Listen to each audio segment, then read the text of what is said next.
बात animal diversity one में next one topic discuss करने जा रहा हूँ और ये है टाइप ऑफ एनिमल सिस्टमेटिक। इससे पिछले वीडियो में हमने डिस्कस किया क्लासिफिकेशन ऑफ एनिमल्स और आज हम इस वीडियो में टाइप ऑफ एनिमल सिस्टमेटिक के बारे में स्टेप बाय स्टेप डिस्कस करेंगे, तो आपने इस वीडियो के अंत तक ज़रूर देखना है। इसमें सबसे पहले मैं आप लोग के साथ डिस्कस करूंगा इवोल्यूशनरी सिस्टमेटिक क्या होता है, जो ट्रेडिशनल अप्रोच होता है। न्यूमेरिकल टेक्सोनॉमी क्या होता है। पाइलोजेनेटिक सिस्टमेटिक क्या होता है, जो क्लेडिस्टिक्स इसे कहते हैं, cladograms. Comparison between cladistics and evolutionary systematic हम डिस्कस करेंगे एंड ये सब हम डिस्कस करेंगे इस वीडियो में। तो चले शुरू करते हैं और स्टेप बाय स्टेप डिस्कस करते हैं। वीडियो नंबर 2 है type of animal systematic. Evolutionary systematic traditional approach की अगर हम बात करें, evolutionary systematic studies evolutionary relationship through the analysis of fossils. अब इवोल्यूशनरी सिस्टमेटिक हमारे पास, इसमें हम स्टडी करते हैं ऑर्गेनिज्म के एनालिसिस करते हैं ऑन द बेसिस ऑफ पॉजल्स, मतलब पॉजल्स की बेस पर हम इवोल्यूशनरी सिस्टमेटिक की स्टडी करते हैं। It assumes that organisms are closely related to a common ancestor। इससे हमें ये पता चलता है कि जितने भी ऑर्गेनिज्म होते हैं ये इसके एंसेस्टर कॉमन होते हैं, मतलब एक दूसरे से रिलेट है। ये इवोल्यूशनरी सिस्टमेटिक की वजह से पता चलता है। Homologies are resemblance resulting from common ancestor. Homologies मतलब इसके जो एंसेस्टर है ये एक दूसरे से रिजेंबल करते हैं, एक दूसरे से मतलब रिलेट होते हैं। तो ये हम इवोल्यूशनरी सिस्टमेटिक की हेल्प से हमें पता चलता है। एनालॉगीज और resemblance resulting from similar evolutionary pressures. Analogies भी क्या होता है, ये भी मतलब सिमिलर इवोल्यूशनरी प्रेशर की वजह से एनालॉगीज भी से रिजेम्बल्स करते हैं, मतलब रिलेट होते हैं एक दूसरे के साथ। Homologous structures are useful for animal classification. आप जितने भी होमोलॉगस स्ट्रक्चर होते हैं ऑर्गेनिज्म में, ये भी एनिमल क्लासिफिकेशन में यूजफुल होता है और फ़ायदेमंद होता है। होमोलॉगस स्ट्रक्चर्स, मुख्तलिफ ऑर्गेनिज्म में ऐसे स्ट्रक्चर्स होते हैं जो सेम होते हैं। Homo mean same, logos mean जो स्ट्रक्चर्स होते हैं वो सिमिलर होते हैं मोस्टली ऑर्गेनिज्म में। Phylogenetic trees shows evolutionary relationship and the rate of evolution. अब जो हम पाइलोजेनेटिक ट्री एंड में मैं आप लोगों के साथ शेयर करूंगा, इसकी हेल्प से हमें पता चलता है कि रेट ऑफ इवोल्यूशन किस तरह हुए, ऑर्गेनिज्म के दरमियान किस तरह ये मुख्तलिफ डाइवर्सिटी मौजूद है। तो ये पाइलोजेनेटिक ट्री की हेल्प से ही हम स्टडी करते हैं। नेक्स्ट है हमारे पास numerical taxonomy. Second, numerical taxonomy क्या होता है। Numerical taxonomy emerged as more objective approach in 1950s and 1960s। ये न्यूमेरिकल टेक्सोनॉमी ये मोर मतलब ज़्यादा इम्पोर्टेंस था एज़ कम्पेयर टू प्रीवियस जितने भी क्लासिफिकेशन थे, इससे ही एडवांस था और मोर ऑब्जेक्टिव था, मतलब इसका एम और ऑब्जेक्टिव क्लियर था। इन द 1950 और 19 सेंचुरीज़ में it groups organism based on overall similarities. Organism मुख्तलिफ ग्रुप्स में डिवाइड हो चुका है, जिसके जितने भी सिमिलरिटीज़ होते हैं इस ग्रुप के अंदर। Using mathematical models and computer aided techniques. ये मतलब पॉजल की बेस पर ये रिलेट नहीं करते थे, ये मैथमेटिकल मॉडल्स भी इसमें इस्तेमाल करते थे और कंप्यूटर प्रोग्राम्स या टेक्निक्स की बेस पर भी ये जितने भी ऑर्गेनिज्म थे उसकी मतलब टेक्सोनॉमी करते थे, मतलब इसकी डिवीजन करते थे on the basis of different techniques. Numerical taxonomies do not distinguish between homologies and analogies. जिस तरह प्रीवियस में क्या होता था कि इसमें होमोलॉगीज और एनालॉगीज की बेस पर ऑर्गेनिज्म के दरमियान फ़र्क वाज़ेह करता था, और इस केस में ये दोनों की बेस पर ही नहीं करते हैं taxonomists। They focus on closely related taxa and limit discussion of evolutionary relationship।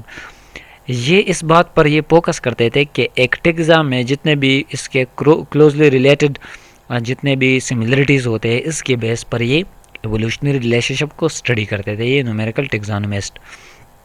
Numerical taxonomist develop computer program that are used by all taxonomist. Numerical taxonomist ने मुख्तलिफ कंप्यूटर सॉफ्टवेयर या प्रोग्राम तैयार किए, इसके बेस पर ये स्टडी करते थे मुख्तलिफ ऑर्गेनिज़म्स को, इसके बेस पर ये क्लासिफिकेशन करते थे। तो इन उस टाइम में ये भी इसके लिए एक फ़ायदेमंद साबित हुआ। और कंप्यूटर प्रोग्राम मतलब शुरुआत में ये ऑर्गेनिज़म कंप्यूटर प्रोग्राम की हेल्प से ही ऑर्गेनिज़म को डिफरेंशिएट करते थे।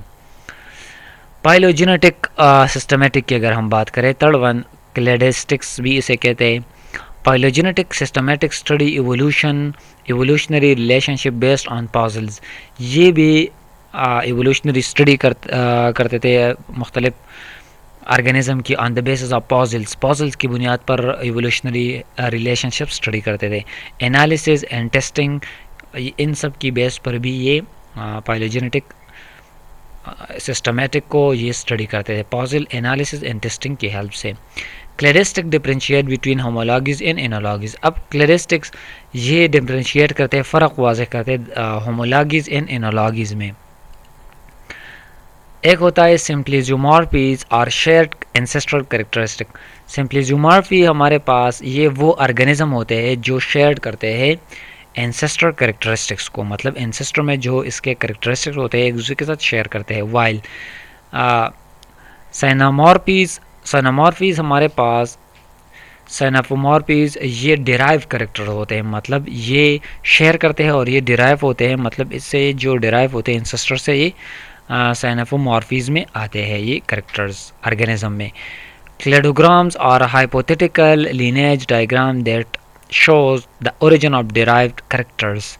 अब क्लेडोग्राम्स हमारे पास वो चार्ट होता है या लीनेज होता है, डायग्राम होता है, इसमें ओरिजिन ऑफ डिराइव कैरेक्टर्स की ओरिजिन शो करता है क्लेडोग्राम्स में कि ये कैरेक्टर्स डिराइव हो चुका है फ्रॉम एंसेस्टर ऑर्गेनिज्म से, मतलब ये डिराइव हो चुके हैं। तो ये हम क्लेडोग्राम्स की हेल्प से स्टडी करते हैं।